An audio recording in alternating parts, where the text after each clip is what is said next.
Yes, welcome everyone. Cannabis news with Joe Klare for April 27th, 2018. Presented by the Marijuana Times late night edition. We're getting this episode out a little bit later than normal. We had some technical issues. Hopefully they have been resolved. It seems like they have because I'm actually recording this and my internet's working and everything's fine. So better late than never. And I persist. I don't care through technical issues or weather problems or just whatever. Although we don't have many weather problems in here, they tend to cause problems with the power and the internet and all that. No matter what, I persist in bringing you the cannabis news. And of course, tonight is no different. And those of you who wait for the Friday episode to start your weekend, I apologize. I'm sorry I've delayed your fun having and all the things you had to do this weekend because you couldn't get started without seeing this show.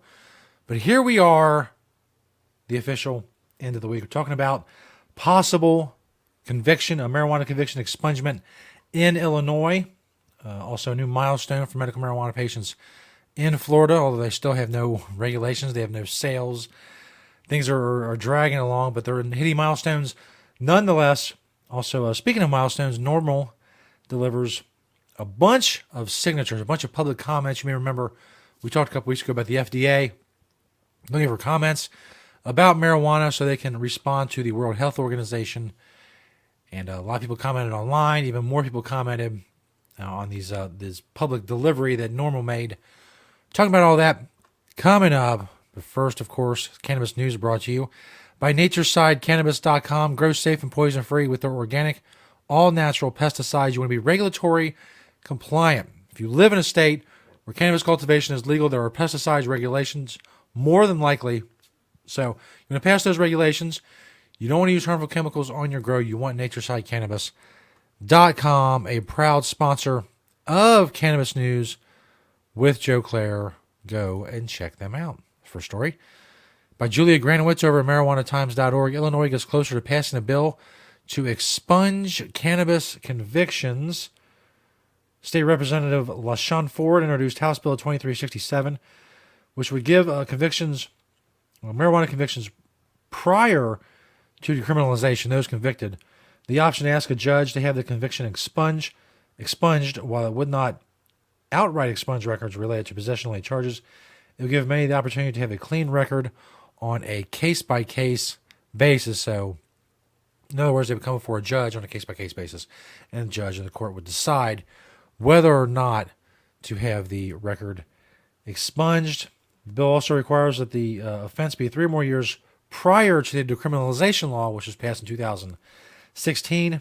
If you were convicted in Illinois after July 2013, then you would still have to wait a few years before the option to have the conviction expunged. It may not be a perfect system, but is a step above, leaving thousands to deal with the difficulty in finding jobs and housing due to cannabis convictions, especially when the law says their crime is no longer a crime. We see a lot of this, the record expungement in different areas that have legalized, and in the case of Illinois, states that they've decriminalized.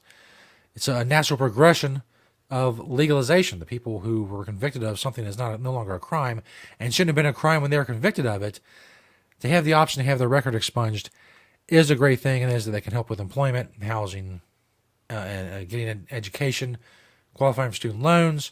All of that stuff is very important. This next story is from sunsentinel.com. More than 100,000 have signed up to get medical marijuana in Florida. The patient database has hit the 100,000 mark, according to the Department of Health's Office of Medical Marijuana Use. It's an increase of more than 2,500 in the past week. Only 75,000 of the registered patients have been issued ID cards, allowing them to purchase the marijuana treatment. Nearly 3,000 more applications for the cards are being processed. There's also over 1,300 doctors to date who've qualified to order marijuana treatment for patients. Florida voters broadly legalized medical marijuana in a constitutional amendment nearly 2 years ago, as you may remember. But state regulators are fighting a series of legal and administrative challenges about the laws and rules related to the burgeoning industry. Now, when they say administrative challenges, that's a very nice way of saying incompetence. We've updated this Florida story quite a few times, especially in the last few months. And what I'm seeing is people whose job it is to put together regulations for medical marijuana in Florida not getting their job done. There's a lot of finger pointing. Well, it's this legislative committee and all, well, it's these lawsuits and it's this and that. But the bottom line is these people are not doing their job. Their job is to create these regulations. It's not like they brought in a bunch of brain surgeons and said, do something you've never done before. Or they took a bunch of regulators and made them perform brain surgery. This is what they do. And they're not getting it done in Florida. That's just the bottom line. 100,000 patients, no regulations, no dispensaries, 1,300 doctors. Doesn't matter. Just there's no regulatory structure in place for getting medical marijuana to people.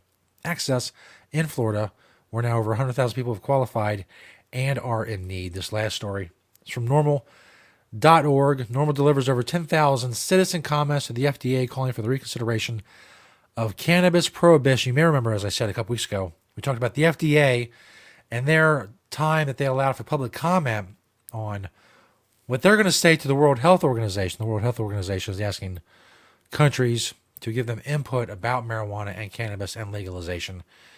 Last I saw, and according to this story, by April 23rd, there was over 6,500 comments online. We linked to that online petition. At the time, there was about 1,000 comments. We did the story originally. There was over 6,000 by the time these comments were turned in. These comments were hand-delivered by NORML. Over 10,000 written comments from U.S. citizens calling on federal and international agencies to amend the international prohibition of cannabis. The public comments, which were requested earlier this month by the U.S. Food and Drug Administration, as I just said, will be considered as part of the World Health Organization's ongoing review of the plant's international classification. Under international treaties, the marijuana plant is classified in the most restrictive schedules available for controlled substances, just as it is in the United States. NORML, of course, maintains that this scheduling does not accurately reflect the plant's widespread therapeutic acceptance and relatively low abuse potential. Now, those of you who watch this show, listen to this show, whether it's on YouTube or Facebook or Apple Podcasts, marijuanatimes.org, you know that my default setting, if you will, is cynicism and skepticism. I don't know if there's any number of comments that would push this a little bit further. I've been proven wrong before on this. I mean, things that I didn't think would happen or happen quickly have happened very quickly. But I just don't see the FDA getting all these comments and then saying, oh, wow, we've been wrong for decades. Yes, marijuana should be legal. Hey, let's tell the World Health Organization that marijuana should be legal and it's awesome and it's the dope shizzle, as the kids say. I don't see that happening, but that's not to say that you shouldn't put your 2 cents in. You shouldn't have gotten your comments in, all that stuff. Like I said, when we originally did the story a couple weeks ago, make them censor your comments. Don't censor yourself. Don't say, oh, well, there's really no point. I'm not going to send in any comments because it's not going to do any good. Don't self-censor.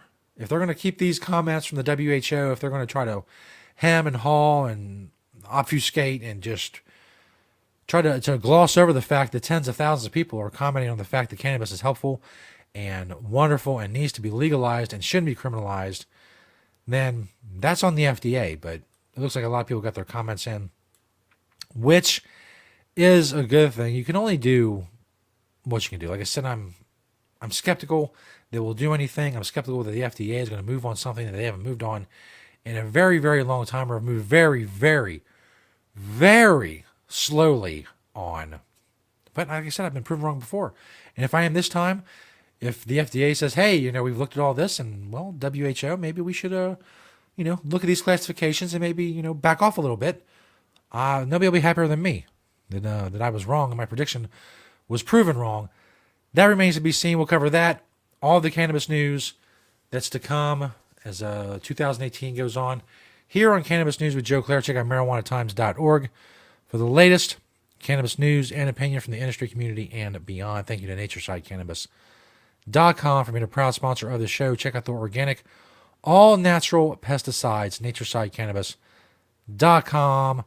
Make Cannabis Great Again. You want the hat, makecannabisgreatagain.com.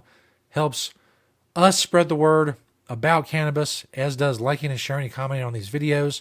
Also, if you buy the merch, some of the proceeds go to fighting prohibition, which we also do here as well, and you help us by being fans of the show. Thanks, everybody, for checking out the April 27th edition of Cannabis News with Joe Klare. We will see you all next week.